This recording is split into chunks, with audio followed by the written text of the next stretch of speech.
So there's a couple of layers. I'm going to just adjust this a little loud.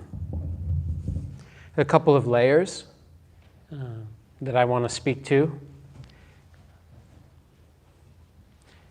One will help you get ready for the other, but the other is always here. So before the break, I was speaking to, and last week also, speaking to the nature of awareness.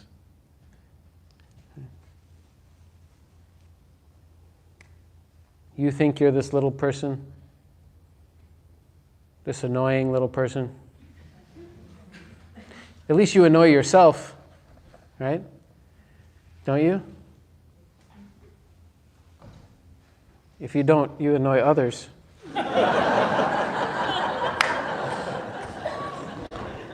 But what I mean by that is just everybody's walking around in their little story about themselves and feeling like, here I am. I'm this entity with my own history and my own issues and the things I'm working out, and it's usually a pretty narrow situation. You know, even as you achieve things that you want and you make progress on a conventional level, you kind of add things to this person, you know, accomplishments and stories that you can tell people about. So it gets almost like you add stuff to this entity.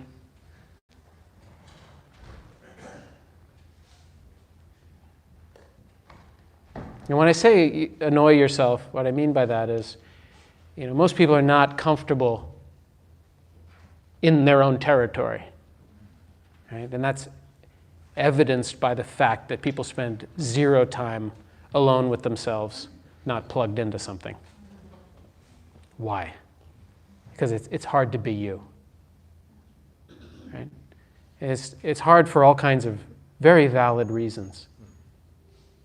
And it's not just hard because you somehow failed at something. It's hard to be a human being. Right? A lot happens to us by the time we reach any age. Right? And it's not always a friendly world that we come up in. And that leaves residue in our psyche, fear, and protective structures, right? And all kinds of, just to be a human being is to experience feelings and sensations anyway. And many of them are uncomfortable. Right? So that makes it hard to be in your own experience anyway. Right? But when I say you annoy yourself or irritate yourself, it's hard to be in that territory. And most of us are really identified with all that content that's present in us as, this is who I am. I am this person with this history and these limitations, and these hopes and dreams and aspirations. Right? And I'm trying to get everybody to like me, or at least enough people. Right? I'm trying to get what I want, or what I need, what I don't have, what I think I need. Right? I'm trying to prove myself to whoever. Trying to get some societal status. And also trying to get rid of all these things that I want to get rid of in myself. You know, these habits and patterns and thoughts and beliefs. So that's the situation.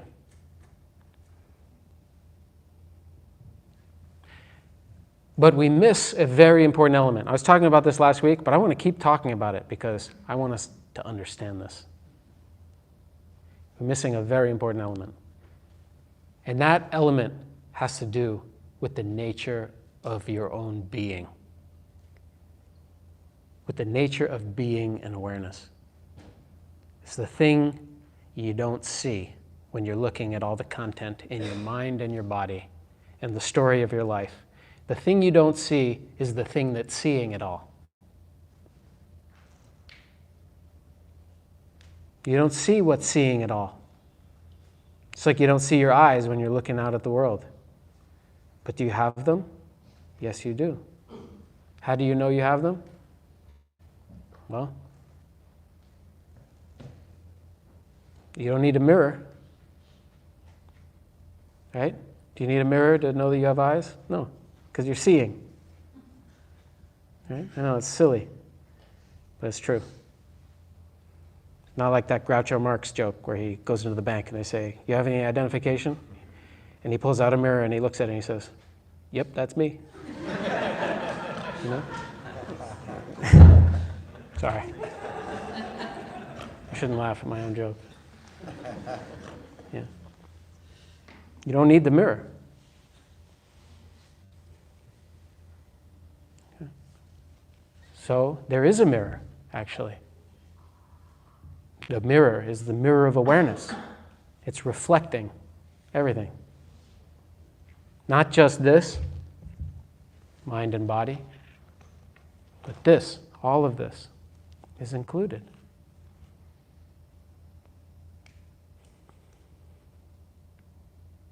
It's included just as much as this is. And you're identified with just what's here as me. And you miss something about your nature that is seeing all of this stuff that you call me, and also including equally all of this stuff that you call not me.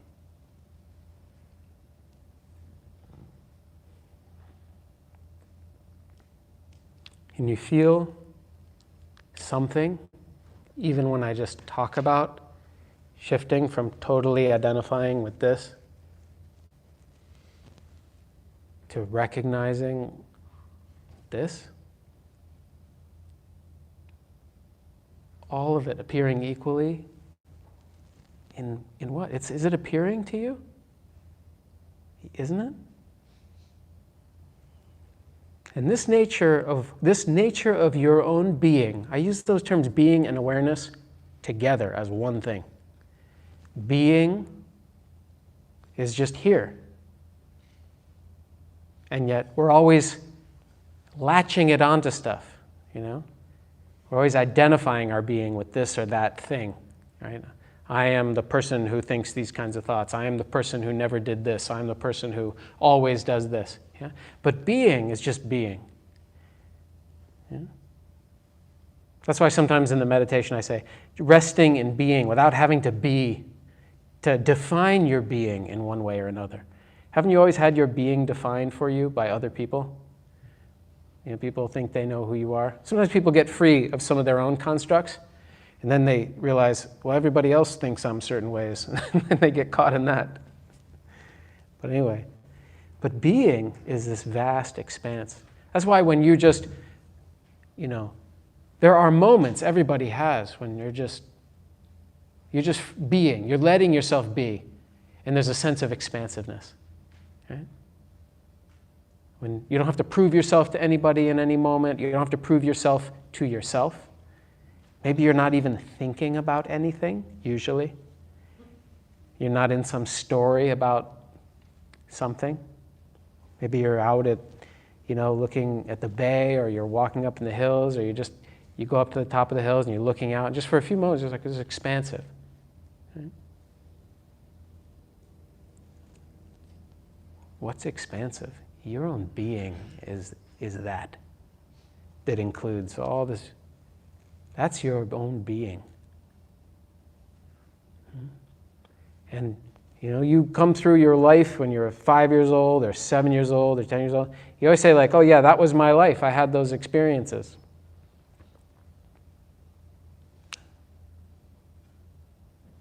And or when you're 90 years old, 95 years old, if we're lucky enough, you know, well, depends on how you define lucky, but so it's like 100 years old.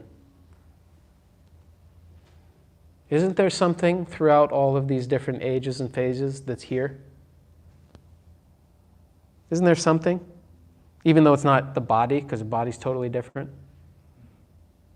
Right? You look back and you say, yeah, that was me. I was there. I was there for that. Even though all the thoughts are different now, maybe, than you were having then. And yet, isn't there something here you say like, oh yeah, it's me?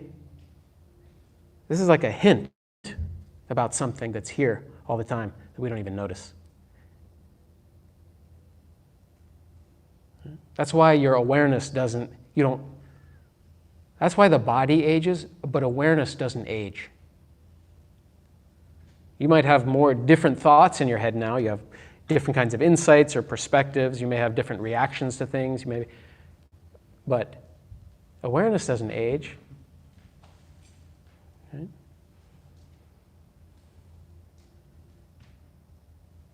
There's something here through all experience that's not in the domain of phenomena. All the phenomena has changed. The body, the feelings, the emotions, they've changed since last night. They've changed since this morning. Maybe not the full body, but all the feelings, emotions, the thought, they changed from 5 minutes ago. The content's changed, but there's something here through it all that we could easily miss. Because that in itself doesn't have any substance that you can look at and say, there it is. And yet it allows all of this to happen. Just like seeing allows all of this to happen. Through seeing. So I feel I need to keep pointing to this because there's something very important here. Something about you that's important that you might have missed.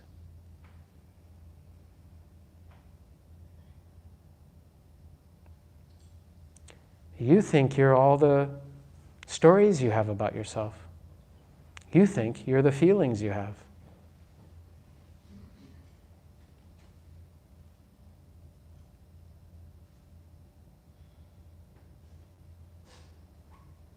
But you're neglecting something very elemental, something very foundational, more foundational. When we rest in this aspect of what we are, when we can let go into this aspect of what we are, there's a lot of freedom, much more freedom around the phenomena.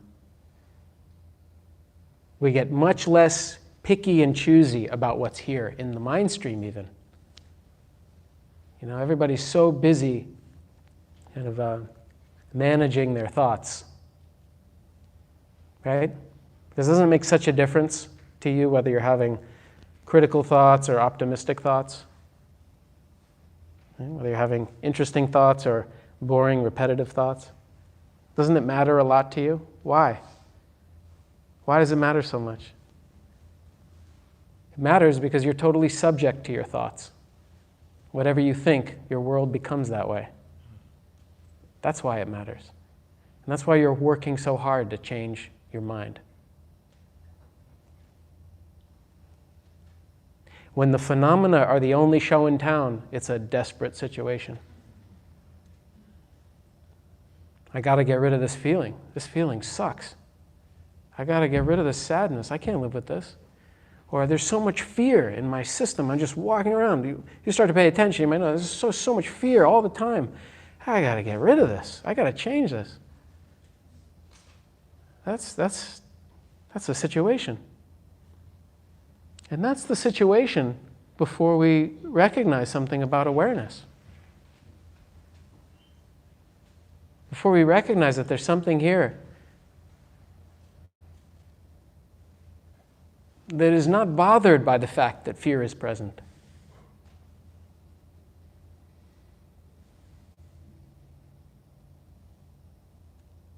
Something here that's mirror-like. It reflects fear, just, it can reflect anger, it can reflect joy.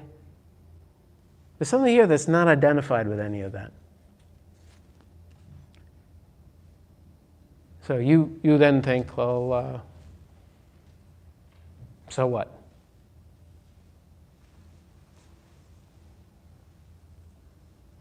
The so what is that when you are not identified or pulling and pushing on the phenomena, there's freedom here and now.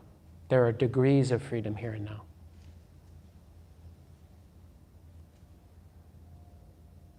You don't have to get rid of your thoughts because thoughts are just a small part of what's happening. When you don't have awareness watching thoughts, you're just in them. You have a fearful thought about tomorrow, that's your world. It's like virtual reality. Only if you didn't put on goggles, so you don't think it's virtual. If you put on virtual, you'd be like, whoa, that's really scaring myself about tomorrow. But you don't have any goggles, so you're just like, shit.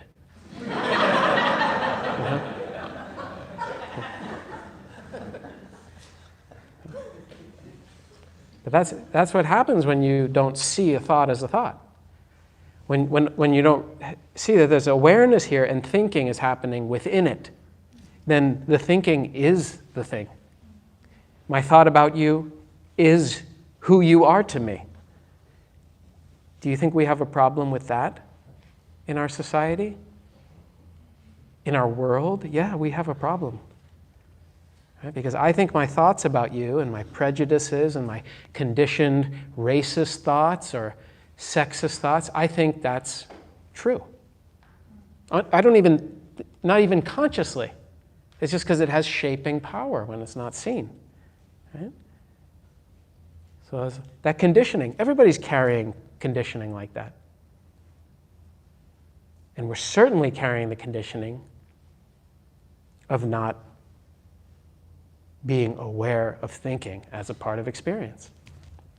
And same with emotions, same with feelings, same with reactions. So there's something else happening here that we could miss. And if you think it's something that's created by meditating, you will also miss it.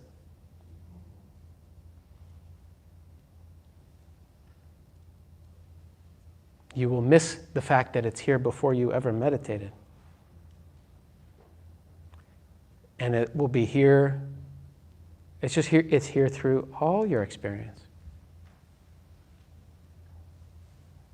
And that's important because it's part of who you are. It's not something you're going to get when you're worthy. Everybody loves that path. You can sell that.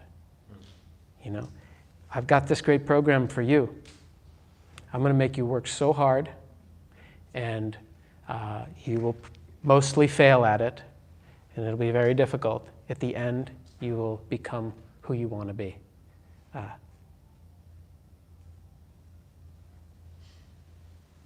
$9.99.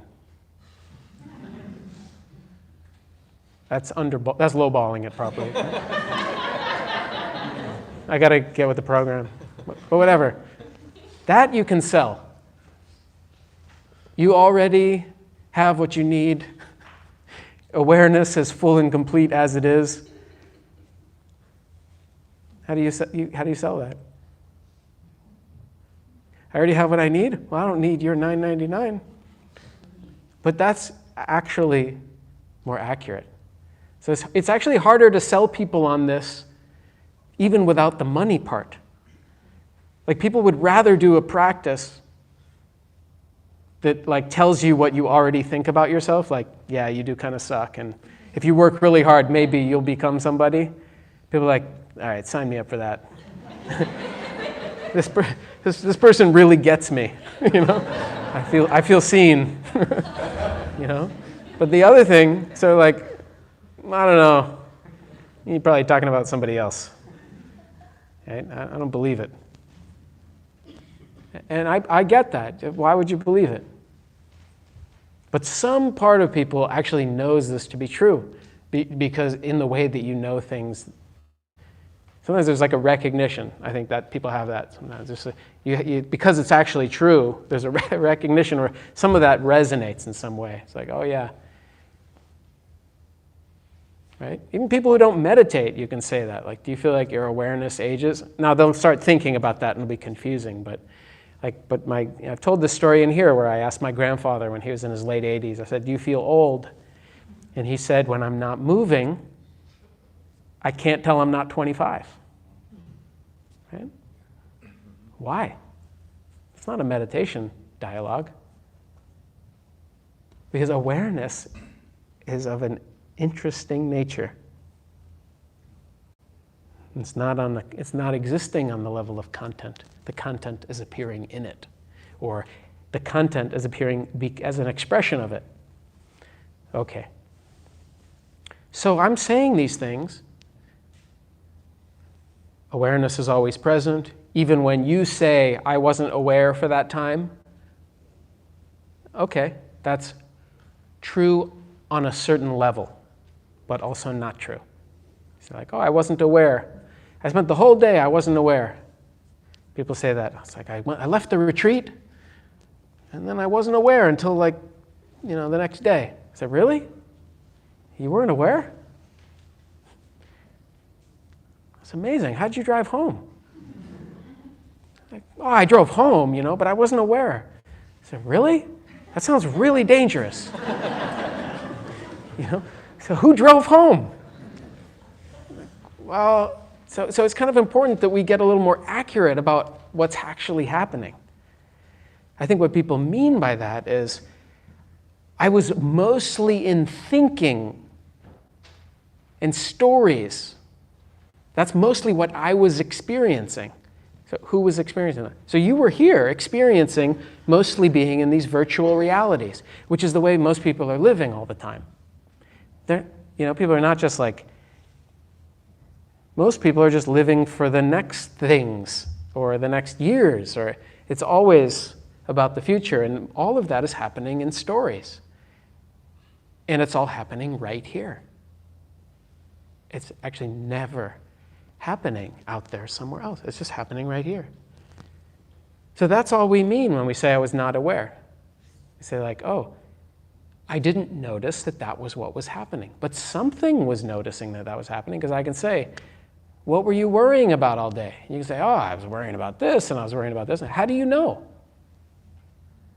If you weren't aware, how do you know? Well, something was aware, right? You just don't identify with that something. You identify with something else. I don't know what. So do you see that? Something is here all the time. Through all the varieties of your human experience. And this something that is here is not coming and going. It's not actually improving or getting what's the opposite of improving? Devolving. It's not in that nature. It's not of that nature. So I said 2 levels, okay? That's one level. That's the most fundamental level. That's the most, in a way, it's very just as important. That's important. Okay, both levels are important. But you may hear what I'm saying and say, okay, I get what you're saying. I can feel on some level that it's maybe partly true, maybe true. But that doesn't help me, because I'm not experiencing what you're talking about in a way that is palpable. Some of you are. You're more familiar with this, or you have practiced. And so when I talk this way, you can recognize it. Why? Or you can, it's only because the mind is a little quieter. So the part that's very important is that there is a path. There are practices involved for most of us for a fair amount of time. And hopefully even ongoing after you even understand what I'm talking about.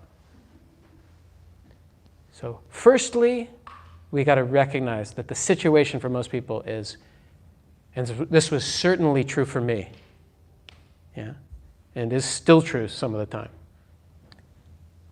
the mind totally in charge, meaning the thinking mind totally running the show. So we can talk about awareness, I can talk about being aware of thoughts, and you can say, I know what you're saying is true, but it doesn't help me. Just like I can say, some people can run a marathon, or some people can swim, a lap across a pool, or some people can dribble a basketball and move around people and shoot it into a hoop. You say, I believe you, but that doesn't help me do it. And I'll say to you, you're right. It doesn't help me to do it. So you got to do a little something, a little, not too much. but a little. Maybe. You might not. You might just understand what I'm saying about the nature of awareness and just stay here. Just stay in this and let everything happen within it. That's the easy road. Not easy in the sense that you won't feel a lot of things, but simple. There's not a practice involved, because a practice involves doing. And being doesn't involve doing. Being just is. Awareness, being awareness, doesn't need a practice. It just is. Here, functioning. But for most of us, because we're not able to just relax into what's here, we have to have some intermediate thing to do with our attention. And that intermediate thing is called meditation. And it's really important, because in just paying attention at the nostrils or the breathing in the body, getting caught up in your thoughts and coming back to this again and again, that would be a great thing for you to do for an hour a day or 45 minutes a day, every day, so that you can learn how to be a little bit stably present from moment to moment and shift your place of residence from just totally living in this stuff to being here. Yeah? So if we were to talk about a few phases of practice, first phase, we could say, of meditation practice, just attention with the breathing. Mind wanders, you come back. You learn to relax into being with the breathing, to soften into it, to let go into it. Let go of what? Controlling. The breathing, body's already breathing, so that's like a assist for you to relax into being. Being with the arc of the breath, like you're a passenger just along for the ride. Will you get caught up in thoughts? Yes, you will. Hopefully you'll notice it and you'll just gently come back. Do that a lot. And gradually you'll start to learn how to abide here in the present. And notice. And then both notice when you get caught up and come back, but also as that abiding gets steadier, you'll start to notice, oh, the abiding is steady and thoughts are happening within it.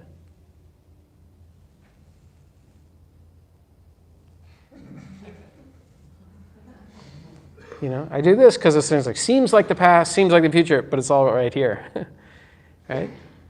Your memory is not in the past. Your memory is right here. The future is not in the future. You're thinking about something right now. The future you picture, it just ain't the future, unless one of you is super psychic. I don't know anything about that, so maybe you're seeing the actual future. But actually, no, you're probably seeing a representation of it. Anyway, I don't want to get too woo-woo about it. Let's just say you're seeing a thought, okay, that's happening right now. Yeah, and tomorrow is not going to be exactly like that. That's a great thing to actually notice. You have a thought about tomorrow, and then tomorrow check it out. Be like, did it go exactly that way? And usually the answer is no. Okay? No, it didn't go exactly that way. So this phase, so awareness with breathing, at first just coming back, just come back to the breath.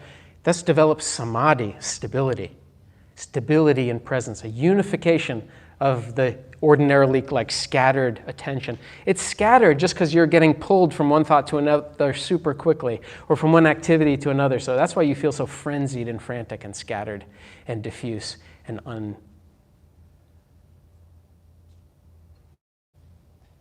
unstable.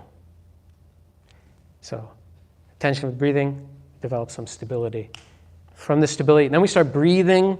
The breath is here still as an anchor, and yet we're breathing with moment by moment phenomena. So you can still have the anchor of the breath, and you're aware of a thought arise, a sensation arise, an emotion arise. You're aware of an emotion arise, and then some thinking about it. And you notice how that thinking fuels the emotion more, and then something else happens. Then you hear a sound. You know, pleasantness of it or unpleasantness of it. moment by moment. You're just present with your experience. So what's that? Awareness and experience. Okay. As you get more stable at that, with this, you will start to identify less with the moment-by-moment content because you see it coming and going. You see it's arising due to conditions, and it's not you in the way you ordinarily think it is. This is conditioned patterning. Knowing that intellectually helps you this much. Knowing it experientially helps you in unspeakable ways. That's how you stop identifying with it and being so freaked out by it even. Yeah? This is not and this requires something of you. It requires some practice. Some coming back and some willingness to be present with your human experience.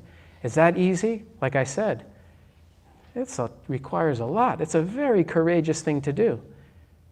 And you can always take a break from it and come back to it if you feel like you're overwhelming yourself. It's not like you have to do it all at once. This is like a process of getting more comfortable with experience.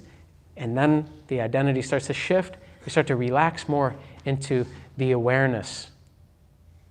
Is all of this happening as an expression of awareness too? Yes, we start to see that. The thoughts are just made of awareness. And so is all the phenomena. It's just mind taking infinite forms. But don't worry about that. No. For now, most of us need meditation, right?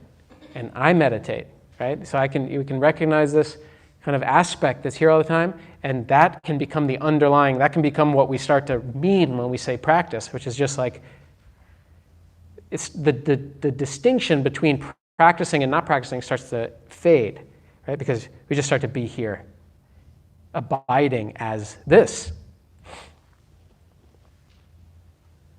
And less identified with this as like, I'm this little dude. This little dude, well, I'm saying dude just for this constellation, whatever you apply, whatever pronoun or a strange representation of a pronoun like what I just did. I don't know what a dude is even. But this person, when we abide in the space of being, then this thing stops being problematic. It doesn't have to be perfected or become some idea of, it doesn't have to become worthy even. It just is, like nature is what it is. You don't say worthy rock, worthy tree, worthy mountain, unworthy mountain. You can do that, but it's fairly diluted, and we would recognize it as diluted, but we don't recognize it as diluted here. Okay? So I'm pointing to something about the nature of being. That's the good news, the nature of being. I keep pointing to this so that you can just, once you start to stay with this and let this be what you're with all day, this is just awareness and what's happening in awareness, or what's happening as an expression of awareness. Then it starts being easier to be present with stuff, because it doesn't seem like now I have to be present with this thing or this thing or this thing. It's just presence includes all things because it includes experience, right? Is there any part of your experience that's not happening in awareness ever? No. If it is, we don't call it experience. So I speak to that level and that layer. And it starts to just become the background of all our experiencing. Because it actually is the background. So it's just experientially we start to recognize that it is here. Yeah. And this meditation stuff is very helpful. It's very helpful because the state of affairs is so out of control. And that's one of the great things about sitting down to meditate, is you get to see how out of control it is in there. Right? And hopefully you'll take that not as a discouraging sign that you your story is true. You are not fit for meditation. You are the person who this won't help because it's so hard. There's so much going on in here. People sometimes draw that conclusion. I'm here to tell you that is the wrong conclusion. Hopefully you'll be inspired. Say like, wow, this is a situation in here. You mean I can do something about this without having to go on some massive journey with a lot of equipment and you know, that costs an arm and a leg and, you know, some massive project? You mean I can do something about this right here and now? Just by being present with my own experience? That is, I hope that's the conclusion you draw from this.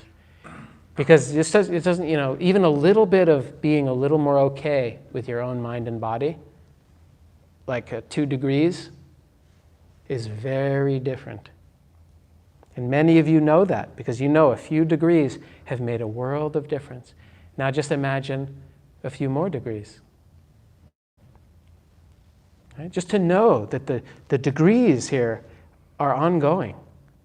So that's good news in the present too, right? It's good news because a few degrees is a lot. And then it's also inspiring because, wow, what's possible?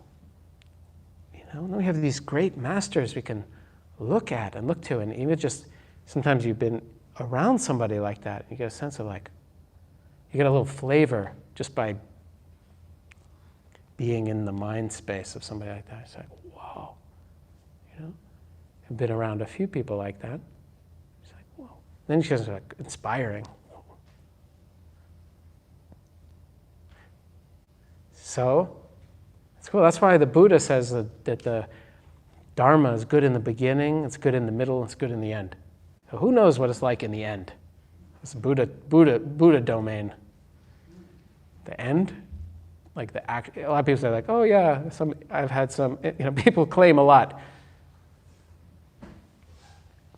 Okay, so your Buddha nature is fully here. You're not going to get any more or any less. It's fully operating, and the degrees of freedom here that is like, that's a ongoing, fun exploration. Okay? It's not always fun. I want to be accurate. Often not fun, but worthy, worth it. You know, it's like training is all, not, you know, anybody trains in anything. So like training is fun. When it is, it's fun, and when it's not, it's hard as hell. But it's worthy. It's worth it. And what a more worthy thing to train in and for. Okay? For the benefit of what? Your own human life? And maybe for all the people around you and your children or your community. And how about for benefiting all beings? Right? Just a little bit of freedom around the constructs here. Being able to see each other, see each other's Buddha nature, or the nature of being, even in somebody who has gotten constellated in a way that is very difficult. And many of us can relate to that, what it's like to ourselves feel constellated in a way that's difficult, or times in our own lives when we're not seeing clearly and we're in a complete occlusion of conditioning. And what a beautiful thing to be able to see other people's nature even when they can't see it themselves, especially when they can't see it themselves. And then we can work to support each other and to help each other wake up to our nature. What a beautiful thing. So that is worthy, yeah? And you deserve it individually because of your nature.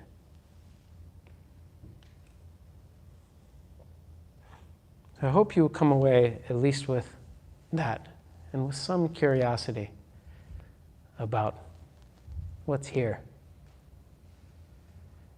and about who you are, who you really are.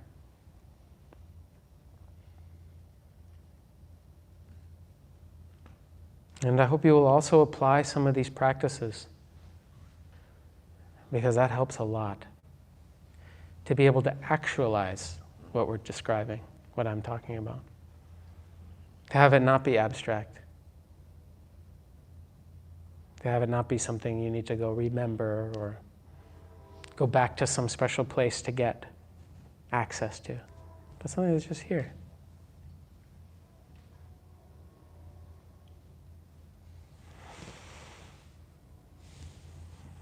Okay.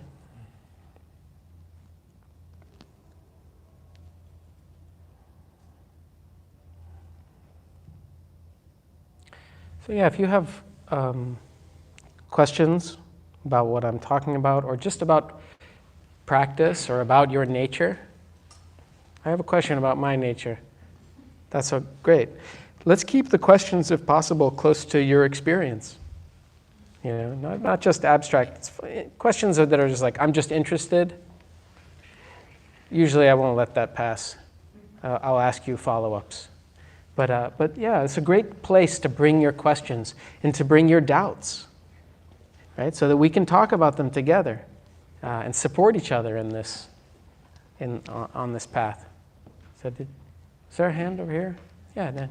I guess this actually is sort of a question about one's nature or my nature. It's like you talked about being and practice as these levels at the beginning, and but there's also something that's going on for me since I participated in the intensive, which is sort of like, sometimes I call it like the word trickle down economics sort of like comes into my mind. You're not supposed to say that in Berkeley. Yeah, I know. Trickle down, dharma something, dharma or whatever. But it's like something is happening in daily life, and I don't know like what's behind it. So I guess that's what I'm asking. What's behind what? Well, it's like intelligence or like the unconscious or something is starting to like kind of make moves. Yeah. Kind of like apply conceptually some of the things you've talked about and that I've read. Yeah. So it's like, yeah, there's some mindfulness, and maybe sometimes it's even just sort of like in and out of mindfulness, but then something will like pop into attention, and there'll be a little bit of like working it out, and I'm kind of like watching this thing happening. Like, you're not doing it. Today I was like, to give a concrete example, today I was like singing, I was like practicing with the band, and I was like, oh man, I feel, I'm getting all tense, I'm getting kind of tense, tension is bad, and I was like, and then there was like some kind of unfolding process while I was concentrating on listening and playing guitar and everything. It was like, well, why? What are you trying to get to? Like, you think, what do you want? You want to be like jellyfish singer with no tension or something like that? Like, and maybe this is not a perfect example, but like actually in my mind, like it was like sex. Like, do you want to be totally relaxed in sex? I was like, no, like big part of it is like muscularity and tension, like, and certain kind of tension. So I was like, let me just be like tense the way my body wants to be. So anyway, all this thing was. Did you mention sex in a meditation group? Yeah. But this whole thing was just kind of unfolding and then like being applied to what I was doing. Yeah. And it felt like really. Yeah. It felt, I was very grateful.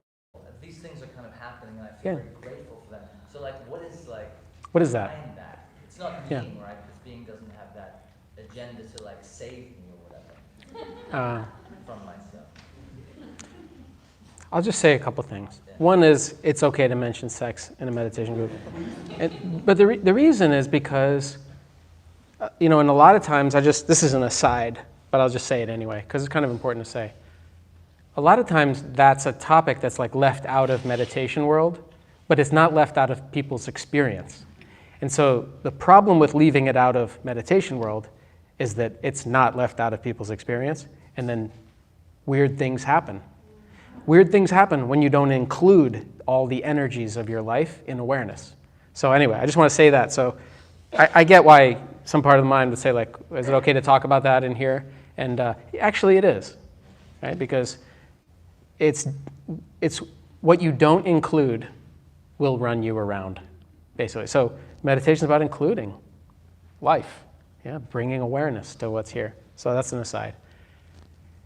When we're in the most narrow doing part of the mind, the little me that like is trying to do everything, it's hard to play good music, right? When you're doing, right, when you're performing something, the greatest fruition is when you're out of the way, right? And it's just like happening through you. Now, if you don't have any training, that's not enough. That won't teach you how to play the guitar. But once you have some degree of proficiency in something, that's actually significant. So what I think is happening is you practiced intensively for a couple months, and you have a baseline, some baseline of both presence and a little bit of the presence allows for some space around the usual constricted sense of self and doing. And what that allows your natural intelligence to go to work on stuff. There's a lot of wisdom in the deep mind. That's a term I like. And usually we don't have access to the deep mind, which includes like just letting all the information that's present in the system connect with each other. Because we don't have we're in just some little narrow doing part. That's why when you try to be creative, it's so hard. You don't say, I did creative. You say, I was creative, or I was being creative. You don't say, I was doing it. So that little doer is a big obstacle a lot of times. So that happens as people practice. They're just more present, more aware, a little less in this, just the narrowness of the conditioning. And then it's going to work on things. That's why you don't do letting go. Awareness sees stuff, it sees the clinging to it, and it just like, that doesn't feel good, so it just starts to let go of it on its own. That's wisdom functioning. So being awareness has wisdom as part of its functioning. So I like the term deep mind because that speaks to something here. Yeah, and there's wisdom in that. That's how you can know things. How did I know that? Or where did that idea come from? Right? It's like that's beautiful. So I think that's wonderful. So I don't want to like over-define it, but I think that's important. Yeah. So it's like that can be nice on a conventional level too. There was a hand up here, but is it over? I think I'll say something. Yeah. I was thinking about memory loss when you were talking about you're always aware, because I know people who are not aware from like 5 minutes ago. You mean they don't remember? They don't remember, and it's. But they were aware in the moment that they were having an experience. I'm not sure what they were having. Yeah, I see. Yeah. I know that they are not sure what's happening. Yeah. And I know, and then that struck a chord in me because I've always had bad memory. Mm-hmm. Since I was a child, it's just like not a strong thing of mine to remember, and it's. You know what my mom says? She says, I have a bad memory for the past.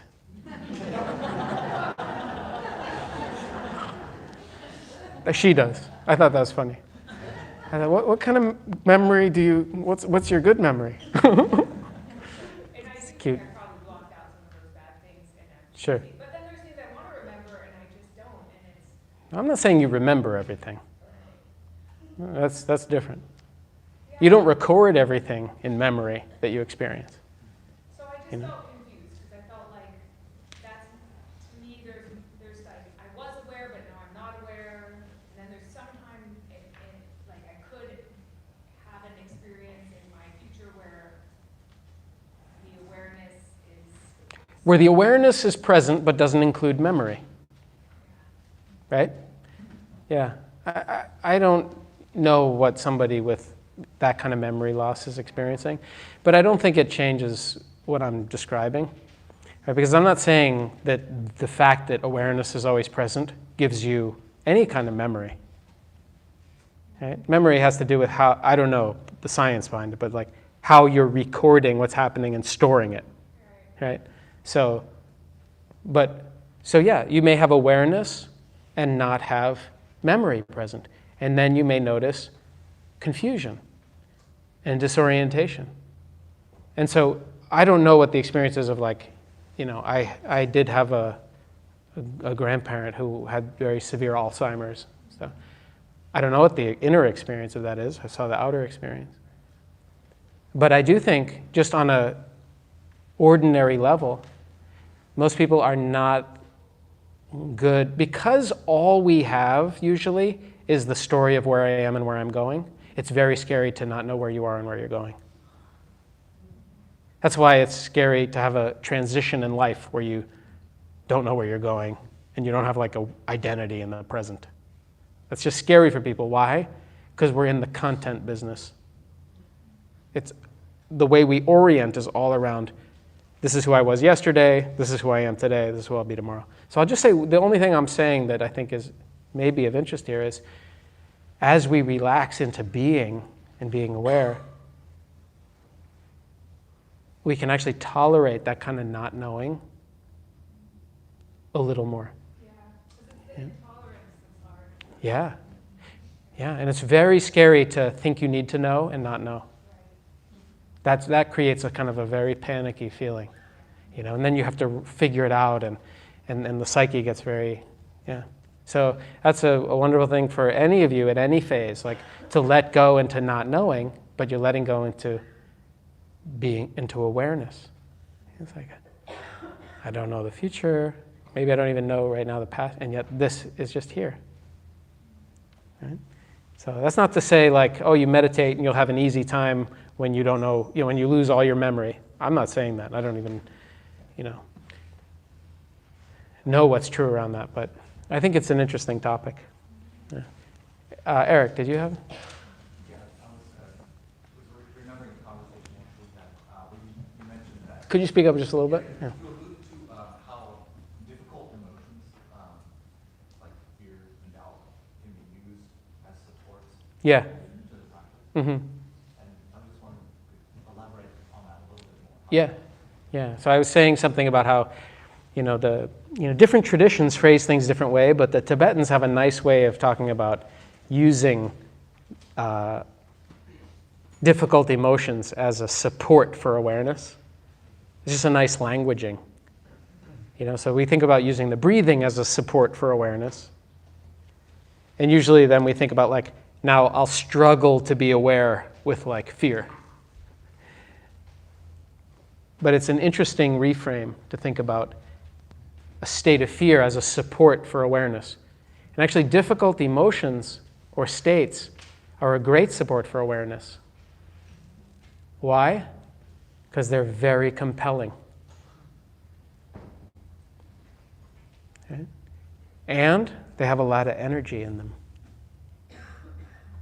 So So is the key to it to not resist or battle or confront the emotions more? yeah, if you can switch to allowing and observing, just to use two terms, allowing and watching,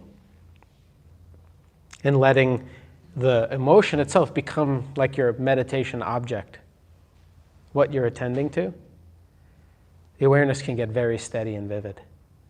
It's almost like the strength of that emotion, the energy of it, because I'm going like this, like awareness is here and the thing is here, but actually awareness is here and the emotion is arising within it, as it. And so the energy of your state starts to vivify the awareness, right? And so that's just something, so then that really shifts things, because then when you have a big emotion, sometimes it's like, surfers like a big wave. Well, good surfers probably like a big wave. Bad surfers like, get me out of here. I don't know anything about surfing, so forgive me. I know we're in California, I should be careful. People are like, you don't know what you're talking about. True, but let me just use the metaphor for now, and then you can correct me later. But imagine if you're, you want a nice, like a serious wave, and then you can ride it. It's energizing and dynamic, and similarly with these states, when you feel some confidence and awareness, that the strength of the state kind of heightens the awareness, and you can use it to ride. And actually it can heighten the vividness. So that's kind of nice. And it also is a nice framing, because it shifts the oppositional, our unconscious attitude towards what's happening really affects how we experience it. Like, that's why I don't like the word,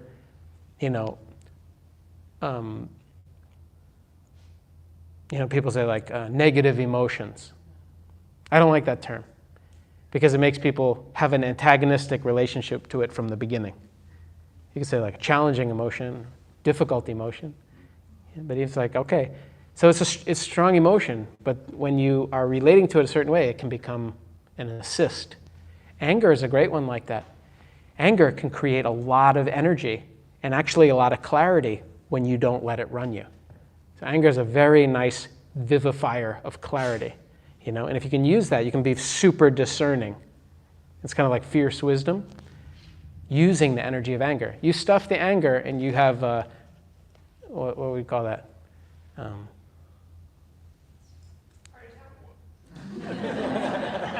That too, heart attack, yeah, that too.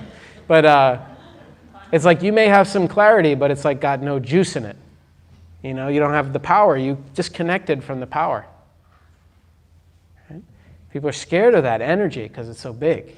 People are scared of a lot of energies, and that's why, like, even the sexuality, right? It's like there's a lot of energy there, and a lot of people don't incorporate that into practice. I'm not talking about like sexual practice. I'm talking about just like feeling those energies and being mindful with them, aware with them, so that they don't run you around.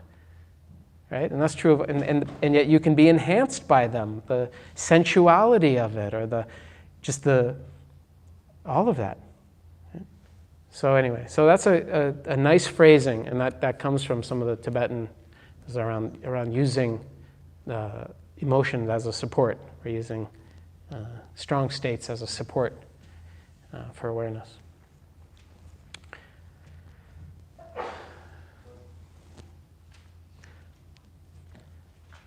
I can't take another question, but it's not because I don't want to. It's because we're almost out of time. But if you want to come up and chat with me, I'm happy to.